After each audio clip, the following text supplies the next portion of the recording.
লিখিব পাৰে এটা লিখিবচোন। মই আৰোহণ আৰু সীমা বৰাক লৈ এটা কবিতা লিখিছোঁ। এই চহৰত সীমা বৰা আছে বাবেই, এই চহৰত সীমা বৰা আছে বাবেই ফাগুন আহে এই চহৰলৈ। আৰোহণ ফাউণ্ডেশ্যনৰ বাৰ্তা শুনিয়েই হয়, আৰোহণ ফাউণ্ডেশ্যনৰ বাৰ্তা শুনিয়েই আহে ফাগুন। আজি আপোনাৰ আচলখন কবিছে নহয়নে সীমা বৰা? ফাগুন কবিছে আপোনাৰ আচলত, আৰোহণ ফাউণ্ডেশ্যনৰ শুভ বাৰ্তাৰ আনন্দত ফাগুন কবিছে। কৃষ্ণচূড়াক দিবলৈ আপোনাৰ ওঠৰ পৰা লিপষ্টিকৰ ৰং চুৰ কৰে ফাগুনে, ফাগুনে চুৰ কৰে আপোনাৰ নখৰ নেইল পলিচ। কিয়নো আপোনাৰ আঙুলিত থাকে ব্যস্ততা, আপোনাৰ মূৰৰ ভিতৰত থাকে অহৰহ আৰোহণ ফাউণ্ডেশ্যন, আৰোহণ ফাউণ্ডেশ্যন যি মানুহৰ বাবে উৎসৰ্গিত। সেয়ে এই চহৰক ফাগুনৰ ধূলিৰ পোচাক পিন্ধাবলৈ আপোনাৰ মেহেন্দি সৰলৰৈখিক চুলিৰ পৰাই বতাহ নামে।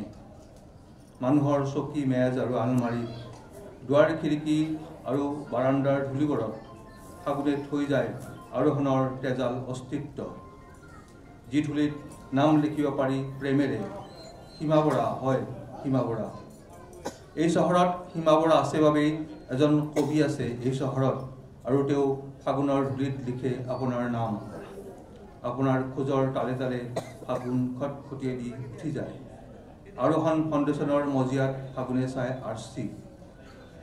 আপোনাৰ মানুহক ভাল পোৱাৰ অকৃত্ৰিম হৃদয়ৰ চৌপাশে ফাগুন ফুলি উঠে টিকটিকীয়া ৰঙা। আপোনাৰ ৰিঙা ৰিঙা ভাৱনাৰে, আপোনাৰ সদিচ্ছাৰ চেতনাৰে, মানুহৰ প্ৰতি শুভ বাৰ্তাৰে শিমল তুলাবোৰ উৰি ফুৰে এই চহৰত। দুৱাৰ খিৰিকীয়ে কেৱল নহয়, মানুহৰ আস্থাৰ চোতালত। সেয়ে এই চহৰত আপুনি আছে বাবেই ফাগুন আহে এই চহৰলৈ। আপুনি নথকাহেঁতেন এই চহৰত, আপুনি নথকাহেঁতেন এই চহৰত ফাগুন উৰি গুচি গ'লহেঁতেন এই চহৰ এৰি অন্য চহৰলৈ। পৰি ৰ'লহেঁতেন এই চহৰ বসন্তহীন। আপুনি নথকাহেঁতেন এই চহৰত, হয় সীমা বৰা নথকাহেঁতেন এই চহৰত এজন কবি গুচি গ'লহেঁতেন এই চহৰ এৰি অন্য চহৰলৈ। ধন্যবাদ।